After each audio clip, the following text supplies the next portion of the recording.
PSL जी मशहूर हो रहा है आजकल, ना कि मार्केटिंग की वजह से, ना हमारे अच्छे मैचेस की वजह से, ना इंटरनेशनल प्लेयर्स की वजह से। इतने चार चांद लग गए हैं पीएसएल को कि अब पीएसएल की मार्केटिंग यहाँ तक पहुँच चुकी है विदाउट मार्केटिंग।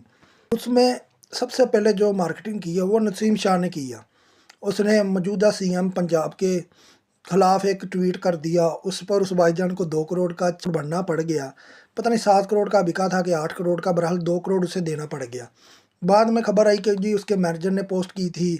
फिर बाद में बासत अली ने कहा जी उसने जाकर पैरों में गिरा है। आई डोंट नो वो कितना पैरों में गिरा है, लेकिन फिर भी नसीम शाह का ट्वीट उसके लिए तो बर्बादी साबित हुई है, लेकिन पीएसएल के लिए वो मार्केटिंग के तौर पर पेश हुआ है। उसके अलावा फ़खर जमान, वेल्डन, उस 3 और शहजादे हैं जिन्होंने मिलकर बॉल टैंपरिंग की है। इल्ज़ाम सारा थप दिया फ़खर जमान पे।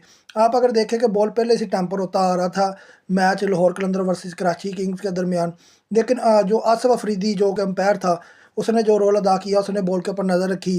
प्लस शहीन ने बॉल को पकड़ कर अच्छे तरीके से रगड़ा, बॉल हारिस रऊफ को दी, हारिस रऊफ ने आगे फ़खर जमान को दी, फ़खर जमान ने ऊपर हाथ रखे बीच में अंगूठा रख के अच्छे तरीके से बॉल को रगड़ा। इतना टैंपर किया कि बॉल के ऊपर जो परत थी वो फट गई। अब बात सिर्फ इतनी है कि भाईजान अगर आप लोगों ने इस तरीके से पीएसएल को ग्रूम करना है, यानी कि प्लेयर से नहीं चलेगा, छक्के चौकों से नहीं चलेगा, विकेटों से नहीं मशहूर होगी, पीएसएल मशहूर होगी तो इन मुतनाज़ा चीज़ों से। अब सबसे बड़ी बात जो अब आई है निकल के कि शहीन शाह अफरीदी अपने आप को बहुत बड़ा समझने लग गया, यानी कि वो बॉल टैंपर भी कराता है। वो शाहिद अफरीदी जो उसका सुसर है, सेम उसी तरीके का अपनी टीम के अंदर मामला सेट करता है। फिर बाद में कहता है जी मुझे तो पता ही नहीं है फ़खर जमान ने बॉल टैंपर किया। फ़खर जमान कह रहा है कि जी मैं बॉल टैंपर किया ही नहीं मैंने। अब भाई हम मानते हैं कि पूरी दुनिया देख रही है कि तुमने बॉल टैंपर किया। अब तुम ILT की भी तस्वीर निकाल के रख दी, उसके अलावा एक और कोई तस्वीर है। ये भाईजान हर जगह ऐसे ही तरीके से बॉल को स्टैप करते नज़र आ रहे हैं। अब इसके अलावा अगर देखा जाए तो इनको छोड़ना नहीं चाहिए था। ये मतनाज़ा चीज़ें जिस तरह से हो रही हैं, देखें नसीम शाह का तो छोड़ दें, वो अलग है, वो जिसने भी ट्वीट किया, ट्वीट करना एक अलग बात है, लेकिन बॉल टैंपर के ज़रिए से अगर पीएसएल मशहूर हो रहा है तो मैं तो हैरान हूँ कि आप पीएसएल की ग्रूमिंग किस तरह से कर रहे हैं। हमारा जो चेयरमैन भी आला है कि उसने बाद में अपनी खबर छोड़ दी जी नसीम शाह को बचाने के लिए, 2 साल की पाबंदी से बचाने के लिए उसने कहा जी 2 करोड़ का इसको फ़ाइन कर दो। अबे 2 करोड़ का फ़ाइन दुनिया का सबसे बड़ा फ़ाइन है अभी तक क्रिकेट की हिस्ट्री में।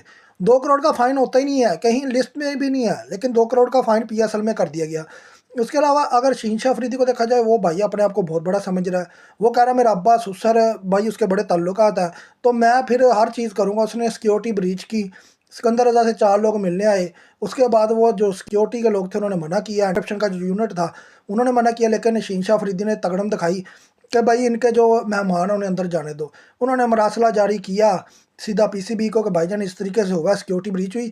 और उसके बाद जो आने वाला वाकया था